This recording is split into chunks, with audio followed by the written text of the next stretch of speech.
On it we will say, good day to you all this day of your time. We thank you once again for allowing us the opportunity to create and co-create this transmission with you this day of your time. We would like to begin this transmission by titling it A Game of Chess. Now, we have talked about the idea of different levels of consciousness that are relevant for your experience in physical reality, beginning with the idea of the Oversoul, which has extensions that would create individuated souls, or spirits if you wish, which then, in order to experience physical reality, creates a specific extension of itself, a specific aspect of itself, a specific presentation of itself, called the higher mind, that will become half, in a sense, of the person that will experience the idea of physical reality. The higher mind, in thus then choosing particular themes to experience, particular challenges to transform in that physical reality, in creating that so-called destiny for the physical mind to follow, that hallway, that pathway that the physical mind will take, even though the physical mind will have its own free will as to how to walk that path, the higher mind's choosing, in a sense, the soul's choosing through the higher mind of the particular experience it wishes to have, creates the kind of path or destiny that the physical mind will experience. In order for the physical mind to experience that path, that theme of exploration, the higher mind will then, by using what is called the template level reality, the blueprint level that is used to create the outlines of the physical reality experience, if you wish, the draft of the experience. It uses that template level to create the playing field that the physical mind will play in. And from there creates and steps part of itself down into the vibration of the collective mind, which contains the collective agreements of the physical reality that is being experienced by the physical mind, and then the individual agreement level that determines the agreement that the individual has with the collective in playing out its scenario,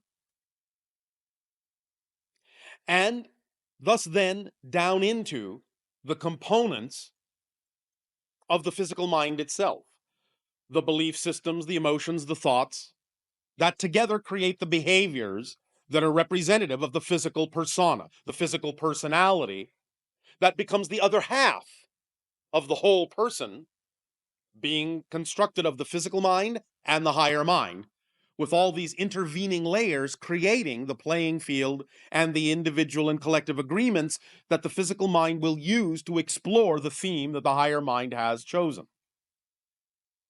Now, knowing that that is the basic structure, from oversoul to individual soul to higher mind to template level reality to collective agreement to individual agreement, and down into the physical personality levels, you will find that there is an analogy that can be made by using the game of chess, or perhaps many different kinds of games, but for the purposes of this communication, chess may be the most apt analogy, and we will use that. You can, in a sense, look at, thus then, from this analogy of chess, that the oversoul is the level of your consciousness that plays many different games at once. Not only a multitude of chess games, but a multitude of other kinds of games as well. Each game being representative of a life experience, an incarnation, a projection of the oversoul into some sort of reality where it is playing out some sort of theme and exploratory path. So the oversoul plays a multitude of games all at once, But each of those multitudes, each of those individuated games is thus then, shall we say, the purview, the domain of an individual aspect of the Oversoul, the individualized soul that is focused on one idea, one particular style of game. In this case, by our analogy, a game of chess. Now, the higher mind, thus then, is created to be, in a sense, the game player, to strategize, to understand the playing field, to have the broad view, as it were, of the game. And thus then, in continuing this analogy, the higher mind uses the template level reality, the blueprint level, to create the game board. What you are familiar with, in a sense, again, by analogy, as the chess board, with its 64 squares of alternating color. Thus, once laying out the board, it thus then allows itself to project into the level of the collective agreement. The level of the collective agreement consciousness thus then defines the rules in general of the game, of the overall game. So once the template level has been used to create the playing board, the collective is used to create the idea of what rules are germane for the playing of this game. What reality game are we playing here? What is appropriate and relevant for this particular game we are going to experience, and what is not relevant for that particular game? That is decided upon in the collective agreement consciousness. Such examples, such simplistic examples of the collective agreement rules for this game in your physical reality are such things as, generally speaking, most of you will experience the concept you call gravity. You will experience the concept you call space and time. As a physical being, you will experience the concept of needing and requiring the idea of sleep, the idea of food, the idea of water, and so on and so forth, in order to perpetuate your ability to continue to play the game. Now, sometimes those rules can be bent a little bit, but generally speaking, the overall collective agreement rules will be abided by most people playing this game, because it allows you the opportunity to simply put something on automatic, to put the rules on automatic, so you don't have to think about them constantly and constantly consciously create them in order to play the game. This gives you the opportunity to actually simply focus on playing the game instead of constantly wondering exactly what the parameters are, what the rules are. So once you learn the rules, once you instill the rules within you in an automatic sort of second nature way, then you can simply be on about learning to play the game better and better, more precisely, more clearly. Now, once the collective rules of the game have been created in the collective mind level of consciousness, it is time to define the idea of exactly what piece you are going to be, and thus then in the individual agreements, the individual agreement level, you will create the rules for that piece. How does that piece move? What is its position on the board? How does it relate to the other pieces?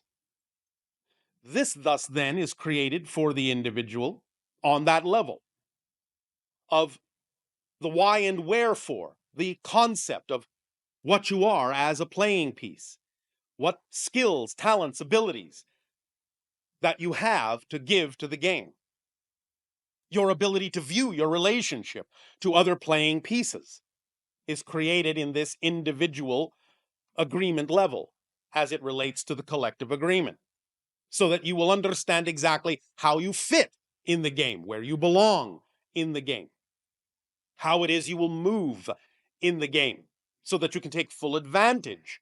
By learning your style of movement, take full advantage of the strategy of the piece that you are being, and make sure that your movements are impactful and effective in creating the experience of the game that has been, in that sense, laid out for you by the higher mind and the board and the collective rules. Again, not that the piece doesn't have individual will, but it's going to use its individual will to best express, best exemplify the capabilities it has been designed to have as the individual playing piece. And so it will know its own rules, who it is, what it is, its own identity. And that's why it's very important to get in touch with the idea of, in a very clear way, who and what each individual is, to know their identity, to know what they are all about, to know what path they are on. Thus, then, clearly, knowing that will allow each individual piece to interact with every other individual piece in a way that allows the game to be played in the most fun way, in the most challenging way, in the most strategic way, in the most impactful way, in the most expanding way, in the most satisfying way. Because it is about the relationship of all the pieces to each other that allow the game to be what it is, and allows for different opportunities for each piece to play different strategies in every single game that it plays within the game, every single opportunity that it acts on, every single path of excitement that it follows, every single door that it walks through. Thus, then, again, once this has been determined of what the game board is, what the general rules are, what the individual rules are for the piece, now the physical personality is created, which is analogous to the actual piece itself. Thus, you find that the qualities of the physical playing piece, the physical qualities, the shape, and so on and so forth, the material it is made out of, the size, and so on, correspond in the idea to the physical personality and the physical body. And thus those qualities are also, to some degree, part and parcel of the game. And thus, by knowing the shape can be handled properly. It can be moved properly, in the proper way, smoothly throughout the game. It can be moved with finesse. And in the idea of the beliefs and the emotions, the thought patterns that together form the physical personality, the behavior of that piece, thus then is the complete chess game revealed. And then, once all those components are in place, you can play the game in the most efficient way possible. Once you have really learned the rules, taken them to heart, once you know who you are, taken that to heart, once you understand the piece that you have become, that you have extended yourself as into the physical reality game, once you understand the layout of the board and all these things and your relationship to the other pieces, then you can play the game in a very efficient, very fun way, very expanding way. And you can learn from every move you make and from every response you get how to play the game better and better and better, more efficiently, more smoothly, more broadly. Now, there are, of course, many different kinds of chess, in a sense, in many different parallel realities. Even in your own parallel reality, not only do you have the idea of two-dimensional chess on a flat board, but many people on your planet actually play three-dimensional chess on a multitude of levels. There are even parallel realities, and yours will be one of them eventually, that has learned to play the idea of fourth-dimensional chess, where time is actually a factor in the game as well, in terms of exactly not only where a piece winds up, but exactly when it winds up in that position, being also important to the playing of the game. So you are learning more and more levels on which to play this game of chess, more and more levels on which to play the game of life, to play your life out, incorporating a broader understanding and a higher capability of seeing different moves before you make them. In a sense, when you talk about the idea of chess masters, looking ahead, 5 moves ahead, 7 moves ahead, 10 moves ahead, and understanding for both players what those moves could all be, what the probabilities are, all the possible combinations of what moves could be made ahead of moves that have been made. This is really nothing more than extending your senses into all the different parallel reality versions of that game, being capable of seeing them overlap in such a manner as to guide yourself through the parallel reality game stream that represents the one in which your player, so to speak, wins the game. This takes practice, of course, takes the ability to open up to the idea of being able to perceive parallel realities in a variety of ways.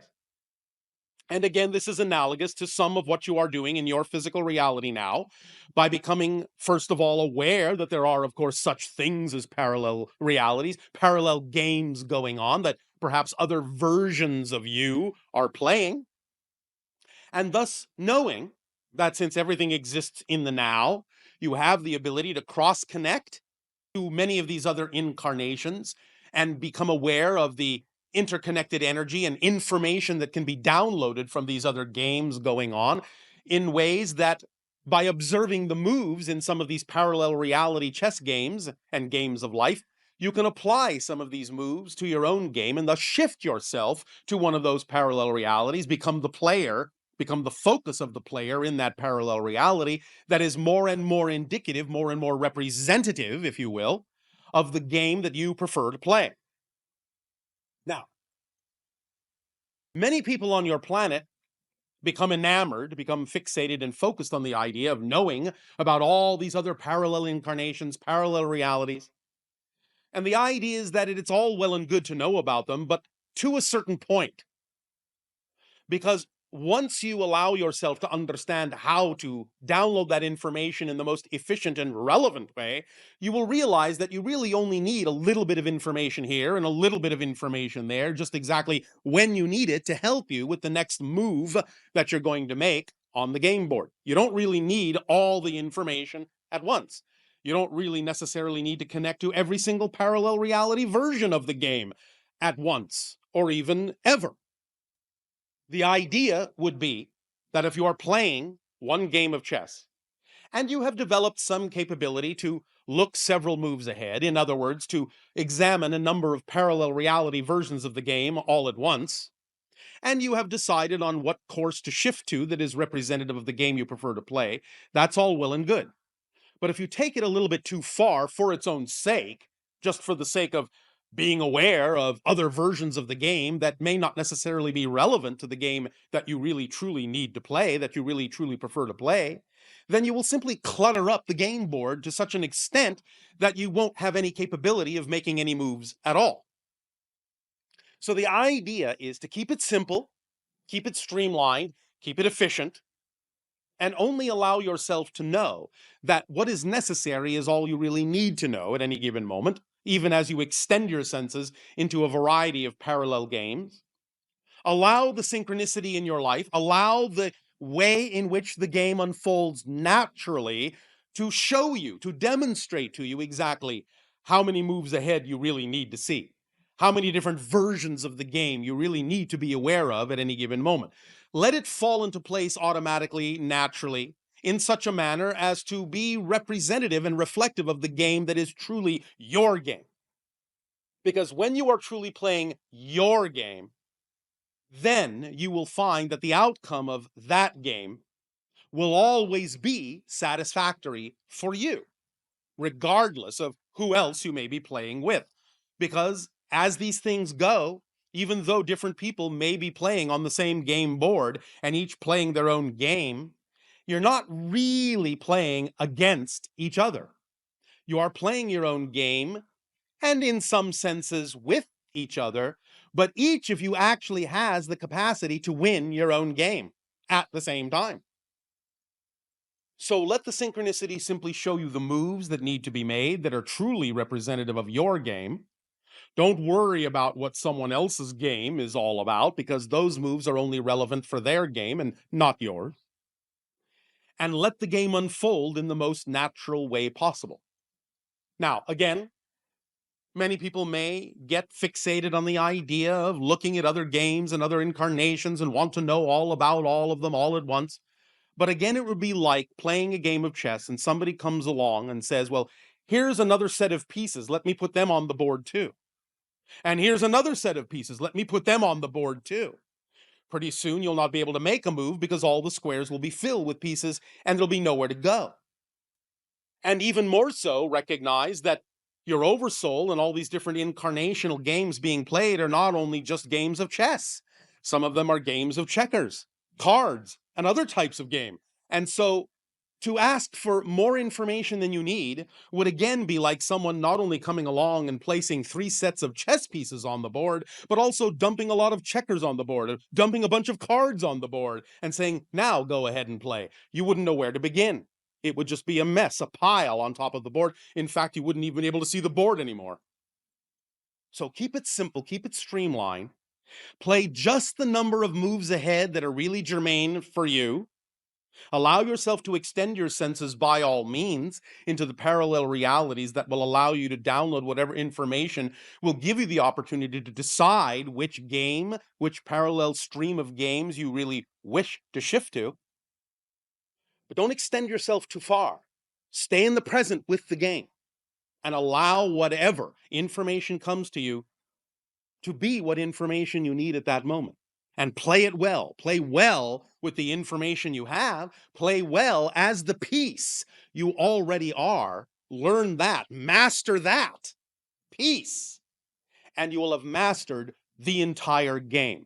Because as many of you who play chess know, it doesn't really matter what piece you may be playing, be it the king and the queen, or the rook and the bishop and the knight and all the pawns. You know that even a pawn can win the whole game with the right strategic move.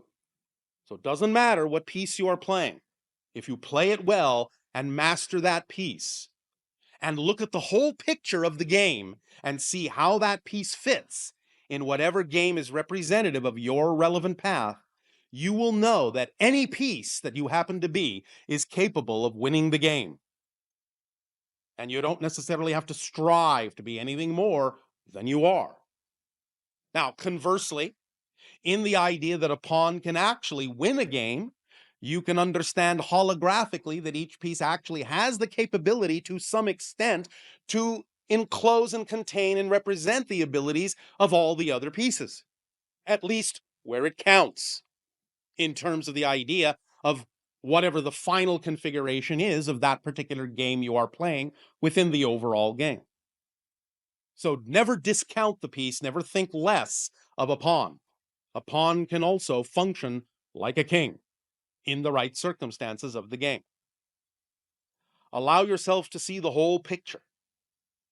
Using this idea, this chess analogy, for all these different levels of consciousness in creating the player in the higher mind, the game board in the template level reality, the collective rules of the game in the collective consciousness agreements, the individual rules of the piece in the individual agreements relevant to the collective consciousness, and in understanding the physical piece itself that you have chosen to be, and mastering the play of that piece, then you can play game after game after game with each and every new opportunity that comes up. You can look at it as a whole game, the game of your entire life. And you can look at it as games within the game, in different scenarios, different moments, mini games within the overall game. And you can divide that up however you wish, to whatever extent you wish. In any different scenario, in every different circumstance, you can create a mini game of chess for yourself and play it out by mastering the piece that you are in that game. And in essence, you can actually change the pieces that you are from game to game, even though you might have an overall piece for your entire life. You have that degree of flexibility in your free will, in your creative being. You can actually be many different pieces in the mini games within the overall game, even though you might be one kind or two kinds of pieces for the entire game of your life. So be flexible in your imagination with this and use this analogy to your benefit in that way. One of the reasons we are now utilizing this particular analogy of all these different levels of consciousness is to give you an analogy you are somewhat familiar with, to anchor these different levels of consciousness: the oversoul, the individual soul / spirit, the higher mind, the template level reality, the collective consciousness, the individual agreements, and the physical persona. To anchor this chess game analogy to those concepts so that you can create a little bit more of a visual representation, a little bit more of a grounded, as you say, down to earth representation. And what would really be a good exercise to go along with this would to actually be to lay out a chessboard, to lay out the pieces, and even to play a game with someone.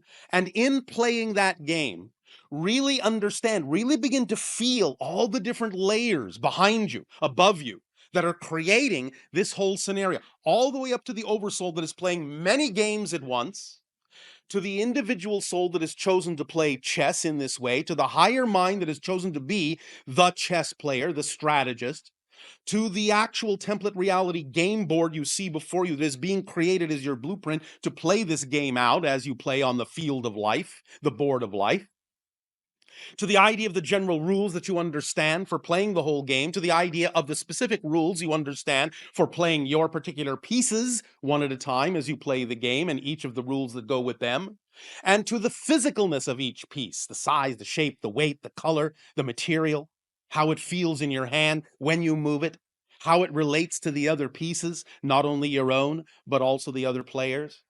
And to use this analogy when you are playing the game as an exercise, as a meditation, in a sense, to lock you in, to anchor you into these different levels of your consciousness, so that by doing so physically, by playing the actual physical game of chess, you will actually strengthen the bonds between all these different levels. You will start to equalize the frequencies, in a sense, or allow the frequency thresholds at each level to match more cleanly, more closely, to align more closely, so that there's greater communication up and down the line, from the oversoul all the way down through to the physical personality, and from the physical personality all the way back up to the oversoul.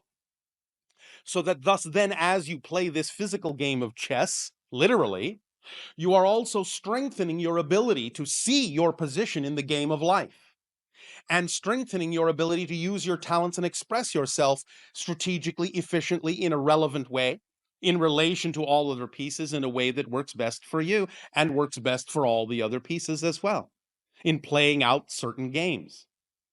Use this analogy in this way, and you will begin to really see that you are capable of expanding your senses in a variety of ways. It may begin, as you play the game of chess, with an ability to start seeing more moves ahead, as you develop more of a skill at looking at a multitude of parallel reality probabilities all at once.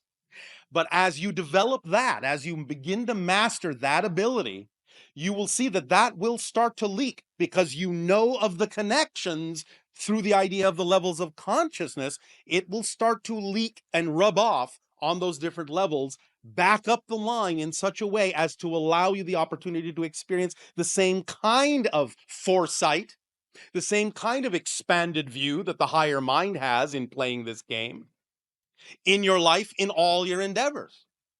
Looking moves ahead, seeing all the juxtapositions and all the different relationships, and what the different ideas and outcomes and results can be from all those different probabilities, so that it can act as a guide for you and allow you to know specifically, more easily, what represents your preferred vibration, what does not, so that you can truly begin to play the game of life in a very masterful, easy, effortless, joyful, creative, expansive way, even as you ponder each move, and allow yourself to remain in the present totally with that move, so that you're truly relishing all the different ideas of what that one move can do, of what that one piece is capable of. And as you do that, you will cherish yourself.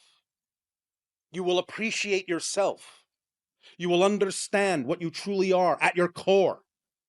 And you can let drop away all the things that are not relevant to the true game you are playing, so that you can recognize the difference between the game that you have truly chosen to play and all the other games that may be crowding in that don't really belong on this board at this time. Be they chess, be they checkers, be they cards, be they anything else. Allow yourself to begin to recognize, by using this analogy and by playing that game, what is germane and relevant just for that game, and what does not need to be on the board.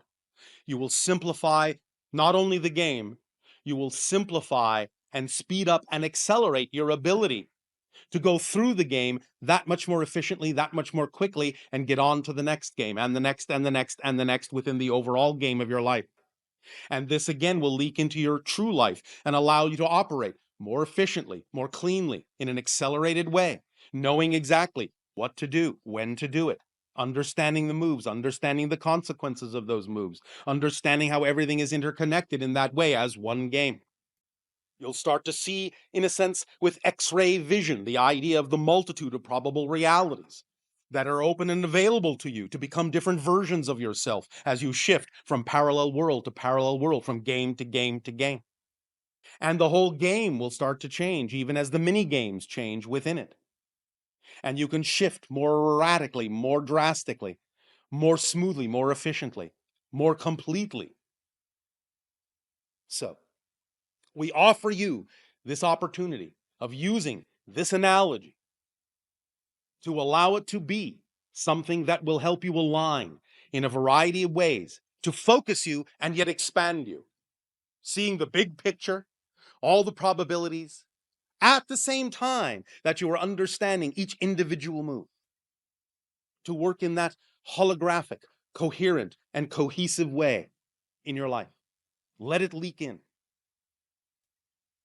Now, if you decide that you wish another analogy, by all means allow your imagination to be your guide. You can start with the idea of checkers. You can start with the idea of cards. You can start with the idea of dominoes.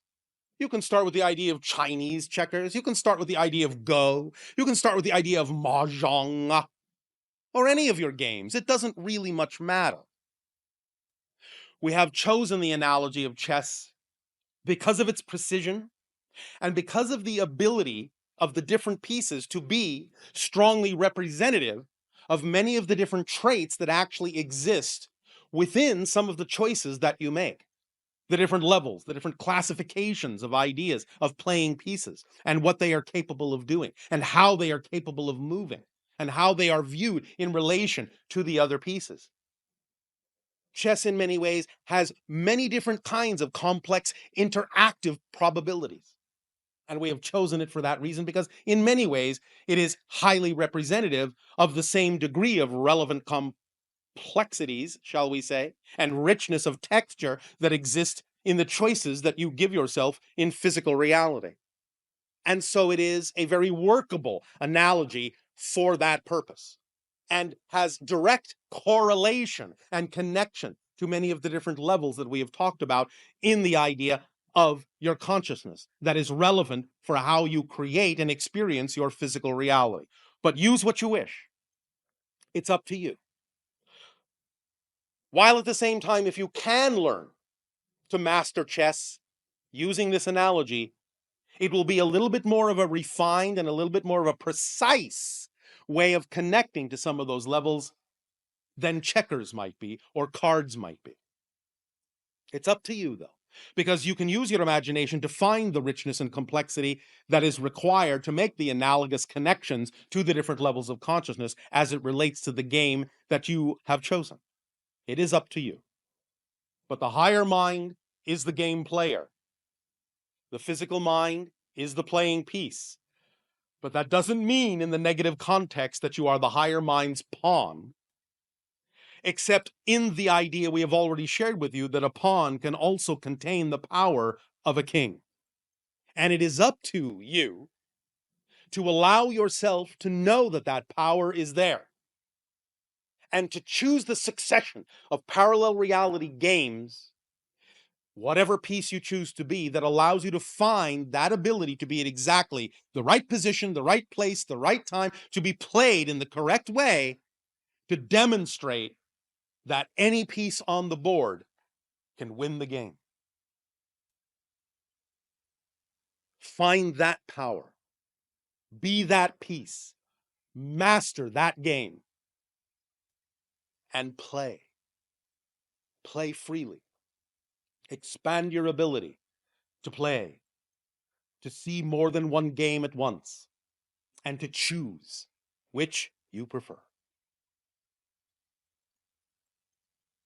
As we thus then proceed later in our live interactions with you, keep this analogy in mind. Whatever dialogues, whatever questions and answers we discuss, keep this analogy in mind.